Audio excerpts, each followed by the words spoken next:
Salut à toutes et tous, bienvenue dans cette nouvelle vidéo. Aujourd'hui, on va parler d'un nouveau service proposé par Microsoft et qui est à destination du monde du DevOps, de tout ce qui est containerisation, serverless, microservices. J'ai nommé ACA, Azure Container Apps. Et j'ai la chance d'être accompagné pour l'occasion de Thomas. Salut Thomas. Salut Philippe. Alors ACA, qu'est-ce que c'est? Concrètement, c'est un service PaaS qui vous permet d'exécuter des microservices, mais aussi des conteneurs dans un monde serverless. Et c'est ce qu'on va voir aujourd'hui ensemble. Preview.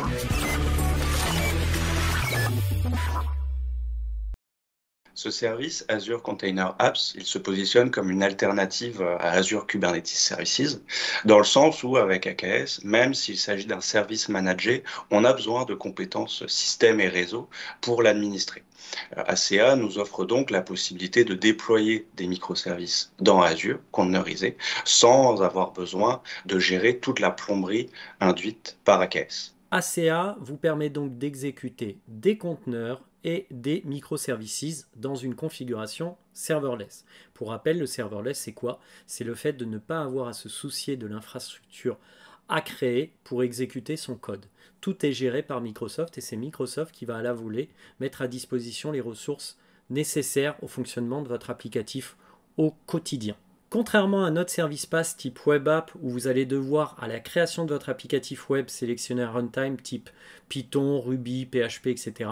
Avec une ACA, pas besoin de sélectionner un runtime ni un modèle de programmation pour faire tourner votre applicatif. Et justement, en parlant d'applicatif, il faut savoir qu'ACA est livré avec un scaling horizontal nativement, ce qui va vous permettre concrètement, lors d'une montée en charge soudaine ou d'une baisse de charge, d'avoir plus ou moins d'instances du service qui vont être provisionnées par Microsoft, et ce de manière automatisée. Imaginez maintenant que sur ACA, vous ayez plusieurs versions du même applicatif. Et bien vous allez pouvoir rediriger le trafic entre ces différentes versions. Alors quel est le cas concret?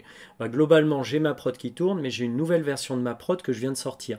Et j'aimerais par exemple que 20% du trafic aille sur cette nouvelle version et 80% sur la version de prod actuelle, afin que mes utilisateurs puissent accéder à une nouvelle version de mon produit. Pour déployer des applications sur votre Azure Container Apps, vous allez pouvoir utiliser des registries publiques comme Docker Hub ou une registrie privée comme votre Azure Container Registry que vous avez déployé dans votre souscription Azure.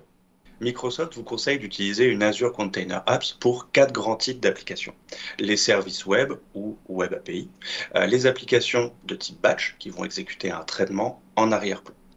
On peut également utiliser une ACA pour une application qui va réagir à des événements ou simplement l'utilisation de microservices déployés dans Azure. Pour ma démo, le premier élément dont j'ai besoin, c'est une application. Pour cela, j'ai déployé une Azure Container Registry dans laquelle j'ai poussé une image de conteneur Docker qui s'appelle ici AppDemo en version 1. Pour déployer ma Container Apps, j'ai d'abord besoin de provisionner ce qui s'appelle un environnement. Un environnement, c'est l'isolation logique dans lequel je vais déployer mes Container Apps. Donc ici, j'ai ma commande pour déployer un environnement que j'ai nommé Env Container Apps, que je positionne dans le ressource group Demo ACA en Europe du Nord. Ma commande est terminée, mon environnement est donc prêt. Je vais pouvoir maintenant déployer mon ACA. Pour cela, j'ai une nouvelle commande, AZ Container App Create. Je vais baser mon ACA sur mon image Docker AppDemo en version 1 que j'ai déployée dans ma registrie. Vous voyez ici les credentials justement pour se connecter à cette registrie. Mon ACA aura un endpoint public. Il y aura donc une IP publique associée à mon Container Apps sur le port 80 et j'associe à cet ACA 0,5 vCPU et 1 Go de RAM. Mon Azure Container Apps a bien été déployé dans mon groupe de ressources. Je vais pouvoir tester son bon fonctionnement grâce à son URL. C'est déployé. Avec Azure Container Apps, une fonctionnalité qui est super intéressante, c'est la configuration de la mise à l'échelle. Donc vous allez voir qu'ici, j'ai la possibilité de configurer de l'autoscaling assez facilement en fonction de différents critères. Ces différents critères peuvent être le nombre d'entrées HTTP, la configuration du scaling sur un bus de messages ou une personnalisation grâce à un composant qui s'appelle KEDA qui vous permet de configurer de l'autoscaling sur la charge CPU ou mémoire ou sur le nombre de fichiers dans un storage account par exemple.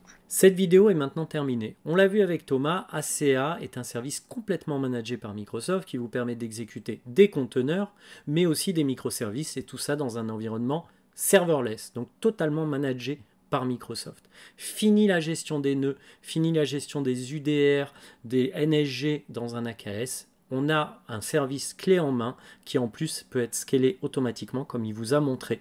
Merci encore une fois Thomas de t'être prêté au jeu de cette vidéo. Merci Philippe, et à ta dispo pour une prochaine. Ça sera avec plaisir. À bientôt. Salut.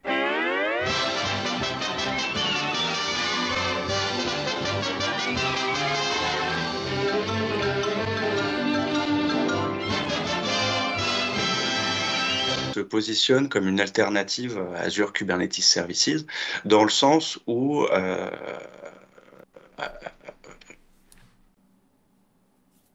alors le positionnement d'Azure Container Instance, alors, allez, les applications, l'utilisation d'applications de blablabla. Concrètement, ça veut dire quoi? Ça veut dire que lors d'une montée en charge soudaine ou lors d'une baisse de charge, on va pouvoir... Et j'ai la chance d'être accompagné de Thomas, que vous connaissez sans doute. Salut Thomas. Salut Philippe. Alors, ACA, c'est quoi? Eh ben, c'est un... Ben voilà. Mais c'est à toi de parler, là, tu le sais. Oui, non mais attends. Il est énorme. Preview.